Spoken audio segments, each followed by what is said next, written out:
Olá, amigos do canal Aprendendo sobre Mediunidade, sejam bem-vindos a mais um estudo de O Livro dos Espíritos e hoje, vídeo 119. Quem quiser voltar no começo é só voltar na playlist lá no primeiro, mas pode assistir desde aqui que não tem problema.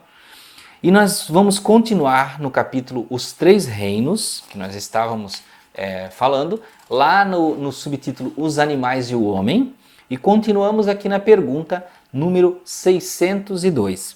Kardec faz a seguinte pergunta: os animais progridem como o homem pelo fato de sua vontade ou pela força das coisas?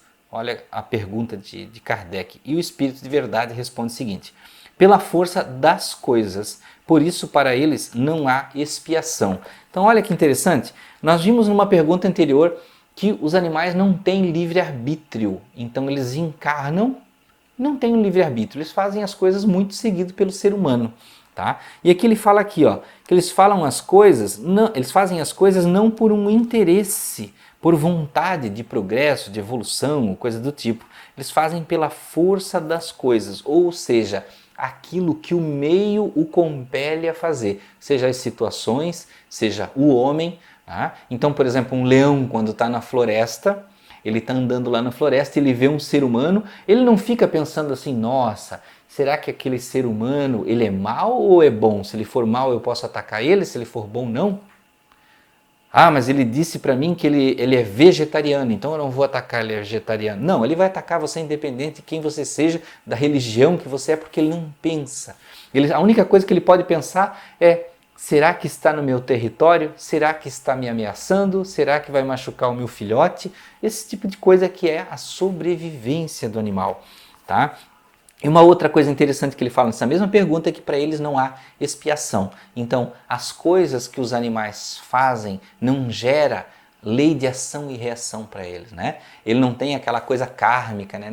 E aí o animal, o leão comeu a gazela, na outra encarnação ele vai ter que voltar e sofrer. Não, isso não existe para o animal, tá? Não tem lei de ação e reação para ele, tá? Questão número 603. Nos mundos superiores, os animais conhecem a Deus? Olha só o que ele perguntou. E o Espírito de Verdade responde: não, o homem é um Deus para eles, como outrora os espíritos foram deuses para os homens. Então ele está demonstrando, né? Existem classes de espíritos. Então o animal sempre vê o homem como um ser superior. Afinal de contas, tem tecnologia, pensa, tem criatividade, né? Vive muito além da vida deles. É claro que existem animais aí que passam a vida do homem, né? Como a tartaruga, né? E aqui tem uma outra questão de Kardec. Questão 604. Os animais, mesmo aperfeiçoados nos mundos superiores, lá teve uma questão anterior que Kardec falou que em mundos superiores os animais também eram aperfeiçoados em questão de comunicação e tudo mais. Os animais, mesmo aperfeiçoados nos mundos superiores, sendo sempre inferiores ao homem, resulta que Deus criou seres intelectuais perpetuamente votados à inferioridade, o que parece em desacordo com a unidade de vistas e de progresso que se distingue em todas as suas obras. Olha só, então aqui Kardec afirmou, não fez exatamente uma pergunta, né? Ele fez uma consideração. Então parece que Deus cria seres que não evoluem, de certa forma está em desacordo com algumas regras, né? E ele responde o seguinte aqui: o Espírito de Verdade: tudo se encadeia na natureza por laços que não podeis ainda compreender. E as coisas, as mais díspares na aparência, têm pontos de contato que o homem não chegará jamais a compreender no seu estado atual.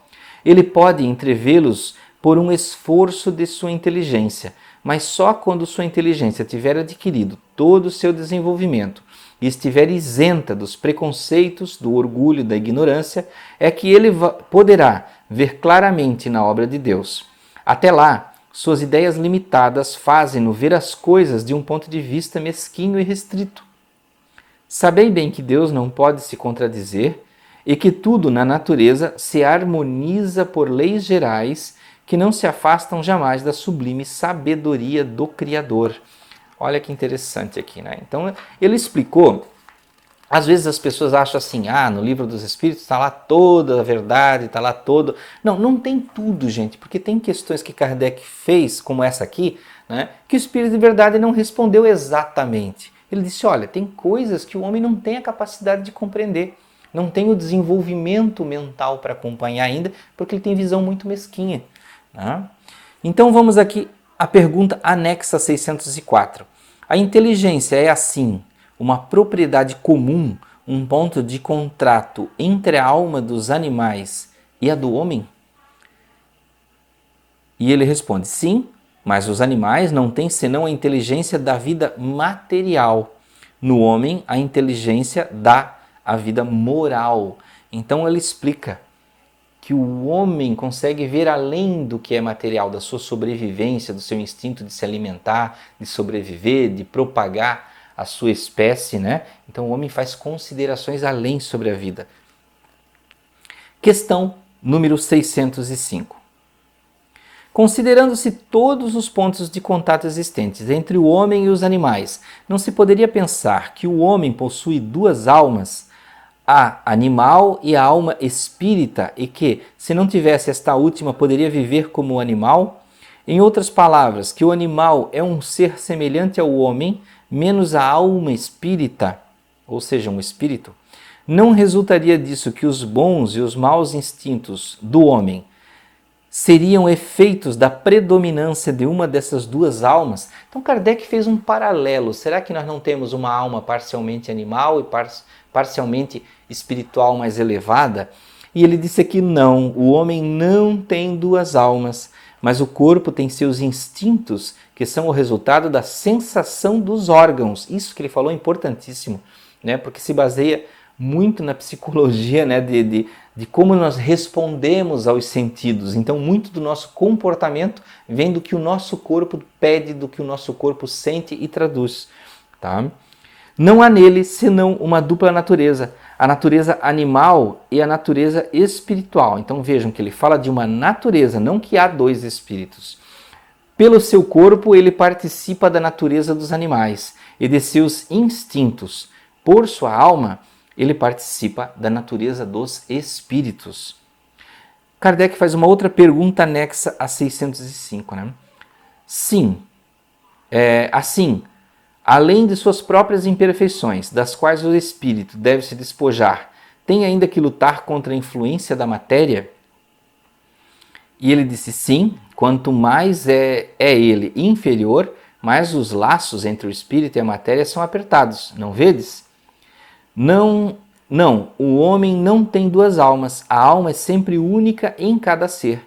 A alma do animal e a alma do homem são distintas uma da outra, de tal sorte que a alma de um não pode animar o corpo criado para outra. Mas se o homem não tem alma animal, que por suas paixões o coloque ao nível dos animais, tem seu corpo que o rebaixa, frequentemente até eles, porque seu corpo é um ser dotado de vitalidade, que tem instintos, porém ininteligentes e limitados ao cuidado de sua conservação. Tá? Então vejam que ele explicou aqui, né, que nós atendemos ao instinto do nosso corpo e principalmente à preservação. Tá? Mas nós não temos uma alma animal e uma alma do homem, daquele que é o espírito, né? E ele vive buscando alimentar, digamos assim, as necessidades do corpo, onde ele, como ele fala aqui, acaba se rebaixando muitas vezes. Tem uma consideração de Kardec aqui que diz o seguinte: o espírito encarnando-se no corpo do homem lhe traz o princípio intelectual e o moral, que o torna superior aos animais. As duas naturezas presentes no homem dão às suas paixões duas fontes diferentes. Uma provém dos instintos da natureza animal, outra das impurezas do espírito, do qual ele é a encarnação e que se afina mais ou menos com a grosseria dos apetites dos animais. O espírito, purificando-se, liberta-se pouco a pouco da influência da matéria, sobre a qual ele se aproxima da brutalidade. Liberto dessa influência, ele se eleva à sua verdadeira destinação. Então, meus amigos, vamos parar por aqui neste estudo. Continuamos no próximo, ainda neste mesmo capítulo sobre os animais, na questão número 606. Até o próximo estudo de O Livro dos Espíritos.